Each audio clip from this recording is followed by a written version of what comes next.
I've always loved trains. There's just something about them, isn't there? Not as blustery and self-involved as cars, nor as loud and angry and expensive as planes. Trains move with a gentle, rattling hum, ferrying the public to far climes for a small fee. Nowadays, you have the smooth maglevs, which sound almost like gliding alien engines whirring by.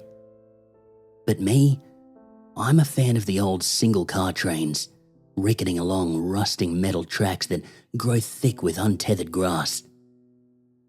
There's a magic, a mystery to them, even a playfulness that modern trains just can't touch. And along with trains themselves, I also love train stations. Not the crowded major metropolitan ones, but the out-of-the-way stops. The places that people barely go to, that the trains stop at for nebulous reasons. The more isolated, overgrown and unkempt, the better. And if cars can't even reach them, now that's something special.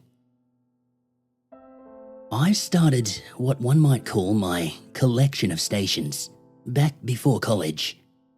My first big get was the Karur railway station in the UK, nestled in an unassuming area of peaks and valleys. The landscape surrounding a quaint white building with grey gabled roofs sloping downward. An unimposing lock idled next to the site, waiting to freeze over again during the long winter months. I was lucky to go during the warmer season with my parents, back when my dad was still alive. I don't know if he was quite the train aficionado as I was, or if he particularly enjoyed being dragged into the middle of nowhere to see an uninspiring building and brownish green hillsides, but he did it, so I give him credit. While he may not have been impressed, I loved it. I had researched the area beforehand quite a bit, and to actually stand there and look around, take in the air and the sunlight, was mesmerizing. Almost like I'd stepped through the looking glass of another world that had only previously existed in my mind. I had to have more. I began focusing more spare time into it, charting out potential ways to travel cheaply around the country and the world, and figuring out which stations I wanted to see. It did help that train travel was reasonably inexpensive. As I whiled my way through the UK's list, going to places like Altnabrake Station in Scotland or the Sugarloaf in Wales, my real destination was Japan. Unsurprisingly, there's actually a term in Japanese for disused and remote railway stations. Hikyo Stations, or secluded stations. There's whole websites devoted to them. Unfortunately, none in English, but I've done my best to try and map out which ones I want to see and document for myself. Japan is packed with them. Some so isolated it makes you wonder why they were even built there in the first place. One site in particular had a really active forum community. Although I couldn't read most of it, there were only sparks of English here and there. There were usually hundreds of photos and videos posted from enthusiastic train fans, which both salted my appetite and made me want the full experience all the more. After spending a while on the forums, you can tell which people could speak English well enough and which ones just use the usual loanwords here and there. One user in particular was active with the same screen name on another website devoted to trains, and he posted a lot of high-res photos as he travelled, which often had a lot more artistic merit than most. I messaged him and began a casual conversation, learning that he was actually an American who had lived there for a decade and change. And I knew what that was like. He had come upon his love of trains while commuting in and out of Tokyo every day. He gave me the skinny on some of his favorites, including the one I wanted to see the most, Koboro, long considered the holy grail of Hikyo Stations. Only a few months after my correspondence with the American transplant, I got the opportunity to go to Japan for 2 weeks on a cultural exchange program through school. It was open-ended, left me lots of time to plan for long train trips to isolated places. I arrived in Kyoto in the early fall, mildly jet-lagged but otherwise very excited. I had put together a fascinating itinerary that no one but me would really find engaging, and I was fine with that. Countryside cafes, hills of rice, and about a dozen different stations around Japan. All of them accessible through the extensive rail network webbing the island nation. Throughout the first week and change, I saw, amongst others, Omori Station, an old, ramshackle structure situated amidst rocky earth and ancient forest. The long, overgrown kawada and the simple slant roof of Tomoto, with thick fencing surrounding the platform and disappearing into the forest, making it seem like wild, unknown creatures might roam behind them. And then there was Koboro. At Koboro Station, there are no houses, no businesses, just forest and train tracks.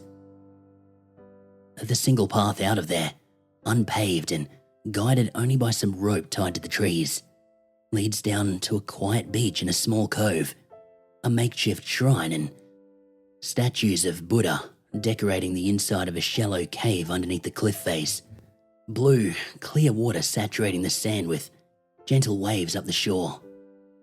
It was heavenly. So, I had peaked. There were no other Hikyo stations in Japan that could compete with that one.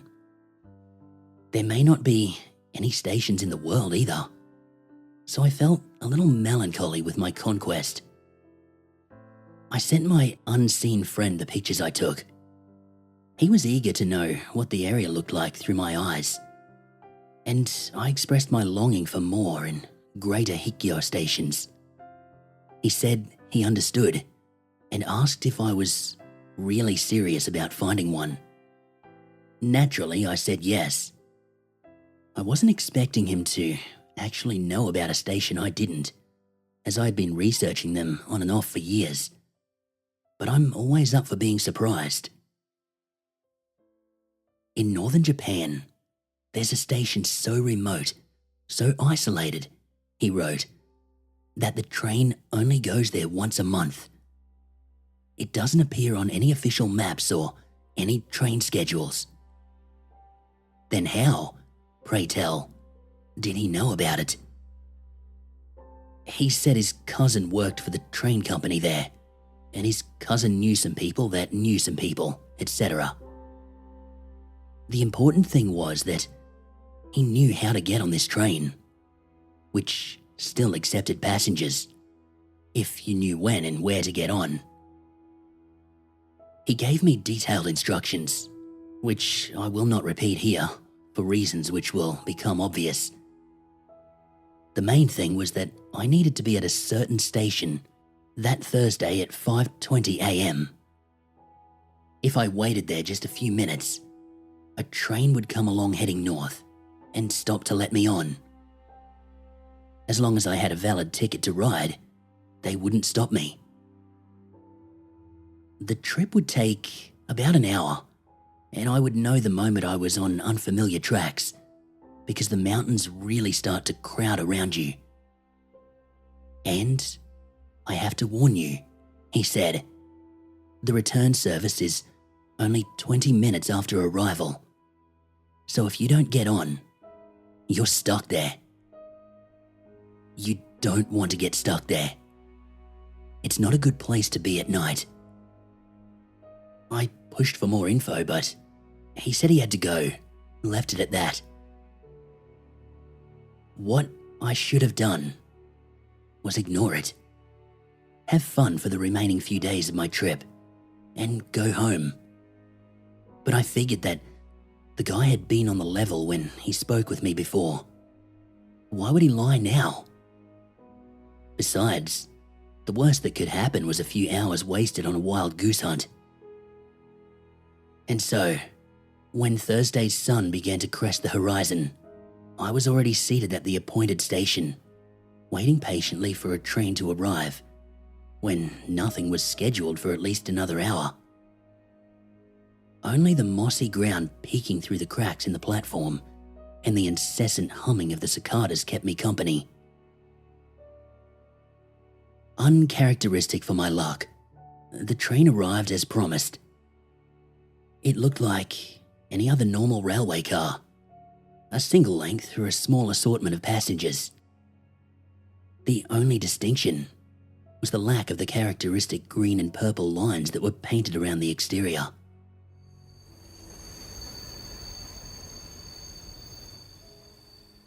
The car hissed to a stop, and the doors promptly opened. The first thing I saw was that there were no other people, just me. The conductor's cabin was obscured by shaded windows, leaving no view of who was behind it. I briefly stuck my head back out the door to find the exterior windows around the cabin were similarly blacked out. I considered jumping back off, but my rational side informed me that it was likely just nerves and the early hour. So I sat down. Moments later, the doors closed and we were off, disappearing into the tunnel that ate the tracks around us. The ride kept mostly to the expected route, one I had travelled on twice before during my station-to-station pilgrimage, and I found that comforting.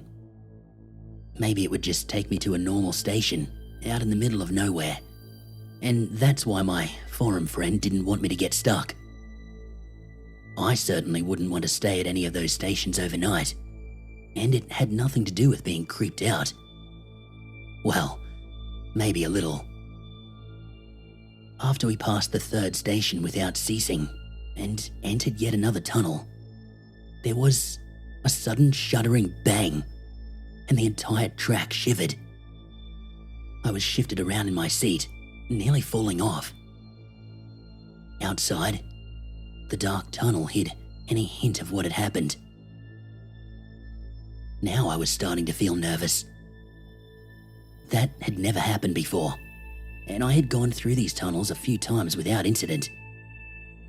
And maybe it was the train itself, or something on the tracks. But when we emerged from the tunnel, I knew something had to have happened, because we came out to a place I had never seen before.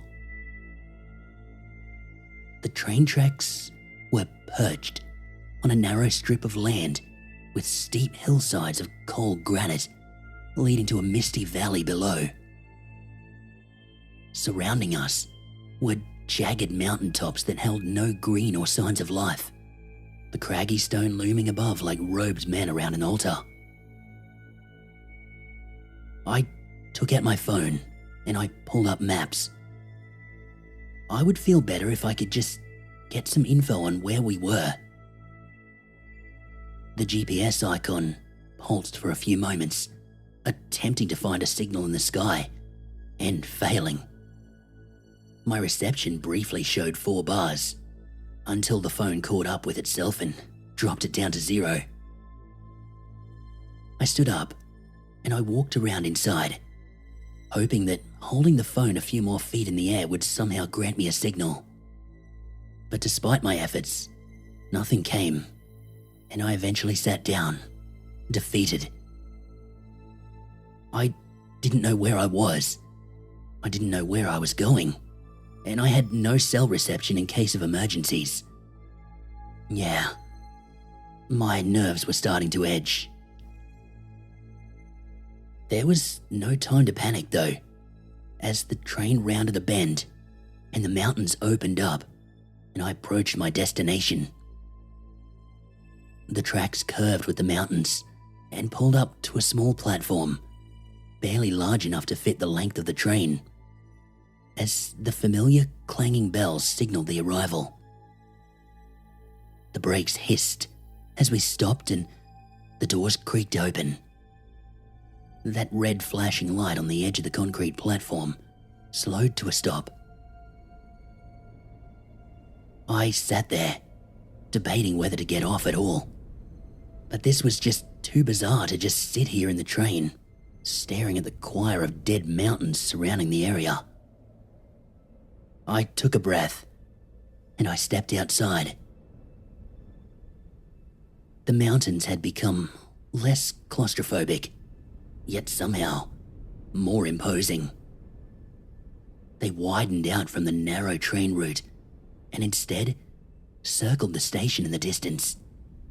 A deep, foggy chasm separating the station from them on all sides. Despite the increasing daylight, the valley seemed hidden in shadows, clouds filtering and obscuring the sun, leaving a pale, nearly bluish hue to the air. The station itself was connected to the platform by a curved, wooden bridge. It was painted red long ago. Time had worn away chunks of it and the wood to the colors of a rotten apple. The changing seasons, having inflated it and shrunk it for eons, made it look like it had been built before there were even people around to build it.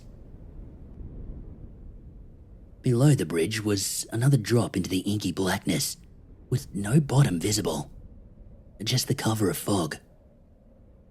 Across the bridge was the station building. Built atop a huge mound of granite and crumbling stone, it was wide and also once a vibrant red. The slanted roofs jutted out over each floor with missing tiles and decades of haggardly leaves from unseen trees piled haphazardly on them. In front of the imposing structure was a neglected garden with a dead cherry blossom tree, dried, ancient, sitting amongst piles of rounded, puck-sized stones. The sides and probably the back of the building seemed to align almost perfectly with the steep slopes of granite that held it aloft. I doubt I could have walked along the perimeter without falling. I had a sudden, strong desire to go back into the train. I turned, just in time to see the doors clap shut. I walked up to the front window and I knocked on the dark glass. "Excuse me, sir." I tried thinking back to any Japanese phrases that might be useful. Sumimasen? I knocked again. "Please, could you open the door?" I couldn't think of any other words. "Please?" Nothing. I considered trying to pry open the doors, but I didn't know if that would do any good. And maybe the operator was just unable to hear me for some reason. I could get in trouble for damaging the train. Besides, the information had been good so far, which means we would leave in 20 minutes, so I shouldn't worry. I turned around and I stared down the peeling red structure. I didn't know if I wanted to go inside, but I felt strange out there in the open, like I was being watched by something, or by many somethings, hidden in crevices of the jagged stone teeth encircling me. I cautiously approached the bridge, and I stepped onto it hesitantly with one foot. It creaked, but it felt very solid. I took a chance and walked across, making sure not to look down over the edge into the fuzzy darkness below. Aside from that slight give that all old wood has, it didn't budge. I passed under the partial overhang of the crooked branch from the empty cherry blossom tree A chill went over my body. I noticed there were no animals around. I couldn't hear any birdsong or gentle rustling as little creatures scurried, or any evidence of life around me. Everything seemed dead, desiccated. I reached the front of the building.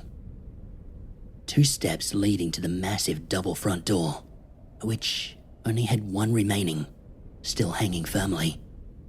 The other having collapsed and buried itself under a layer of dust on the wooden boards. I walked up the steps. I stood gawking at the short tower.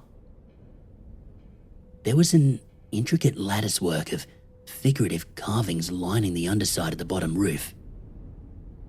They somehow looked menacing, the eyes of each character and creature seeming to follow me as I moved. The paint on them had long since crusted off, leaving flecks of sun-bleached colours sticking to them like tar. As I passed through the absent door, a wind brushed past, blowing dust halos in front of me. The interior was a large single space, all black, as if there had been a fire that cindered that room alone. The entire space was symmetrical. 2 steps surrounded the entire perimeter and descended to an open floor of dark sand. In the center was a large, rusted copper pipe with an opening on top. The copper had long been exposed to the elements and had shifted to a sickly green. It was then that I noticed them. The clothes. Spread out radially from the center, sets of clothes were laid down as if their owners had simply vanished and left them behind to drift to the floor. Aside from a few char marks and ravages of dust, the clothes were completely untouched. I looked down and I jumped back when I realized that I was standing on top of a blue striped shirt with a red cap and shorts, just big enough for a young boy to wear. The still-tied shoes had tumbled over the edge of the stairs, fallen to the charcoal sands below. I don't know how to describe it, other than to say that this place was wrong. This wasn't a place people should be. This wasn't where I should be. But then there was the sound. Soft at first, ringing quietly before me. I froze and I held my breath, listening. It was a voice, coming from the pipe. I don't know what compelled me to walk over there, but I needed to know. I needed to hear it. I walked down, feeling the grainy crunch of sand under my feet. The sound repeated, gently rising into the air like smoke. With some unknown reserve of curiosity, I forced myself to approach, to look into the pipe. There was only black. The light barely clawed its way down before darkness swallowed it again. But I could hear the voice clearly now. Please. It was a lifting, willowy thing, like a piano just out of tune. Help me.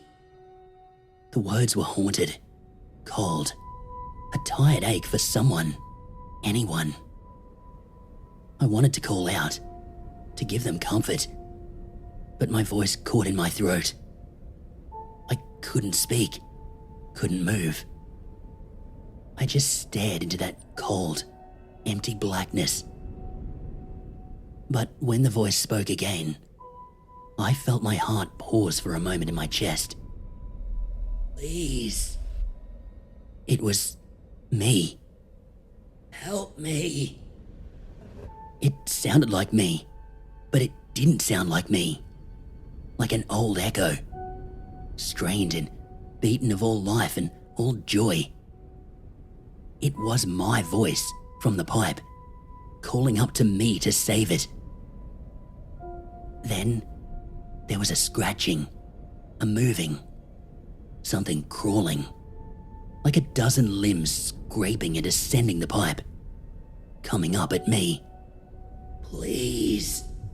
The voice was now a hissing wheeze, angry, menacing. Help me. I couldn't think. I just ran. I leapt up to the door and I bolted out of it, adrenaline pumping me into a frenzied, focused state of awareness. I cleared the bridge in 2 long vaults and approached the train car. Somehow, it was already dusk, like the sun had been cast from the sky. If the doors weren't open, I would break into them. If I couldn't do that, I'd run down the tracks until I couldn't see this cursed place anymore. The doors were shut.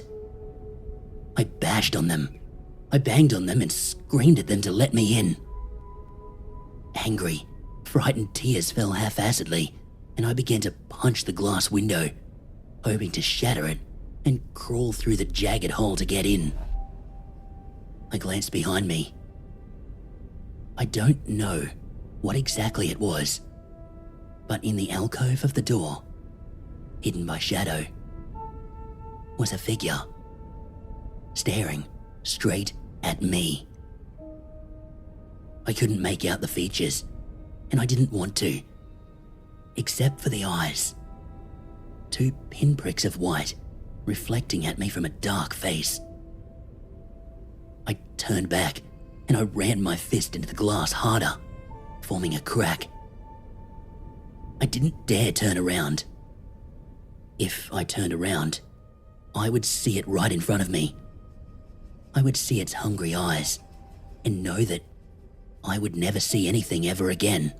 Please, came the increasingly distorted warble of the thing, more inhuman with each word. Help me. I bashed harder and harder, willing the window to break. I could hear it, the limbs shuffling and scratching across the ground, approaching me. Closer, closer. Please, I shouted. Help me. The doors suddenly hissed open and I dove inside. As soon as I crossed the threshold, they shut just as swiftly. The red train light outside began pulsing with its off-tune bell, and the car shifted a bit as it began to move. I could have stood there and looked out the window as it left. I could have seen what was there, what was chasing me. But I knew that if I did, it would never let me leave. That I would never be able to shut my eyes without its face in my head. Its eyes. I waited until the mountains once again crowded around me before crawling up and settling onto a seat. I finally felt the pain in my hand, blood pooling around the knuckles from cracking the glass. It was dark by the time the train finally stopped. It ended at a station close to where I was staying, and then drifted back off into the night as soon as I exited. As it departed, I noticed the crack window was no longer damaged. The train once again in the same condition as when I first saw it. Standing on the platform, alone and cold in the chill night air, I collapsed and I began to cry. The next day, I packed up early and I left for the airport, opting to take a cab. Having not slept much, I managed to pass out as soon as we reached cruising altitude, and I stayed that way until landing. It felt safe with all those people there around me, and the sun outside the windows, taking its lazy time moving through the sky. Much better than the darkness. I wish I had more information on where it was, or what was there. But I don't. My internet friend didn't respond to any more of my messages after that, and I didn't see him post again on the forums. I don't know what that means, if anything, but I try not to dwell on that too much. I try not to think about that whole trip, actually, but it's hard not to, especially when sometimes all you have is the darkness and your own echoing thoughts. I wondered why I was able to escape, why the doors opened, why was I nestled safely in a bed instead of a missing person. Maybe whatever it was that was at that place just had its fun with me and let me go. Maybe I just got lucky. Or maybe I'm still there. And I don't even know it. But you know the worst part? The thing that really tears me up now? I really hate trains.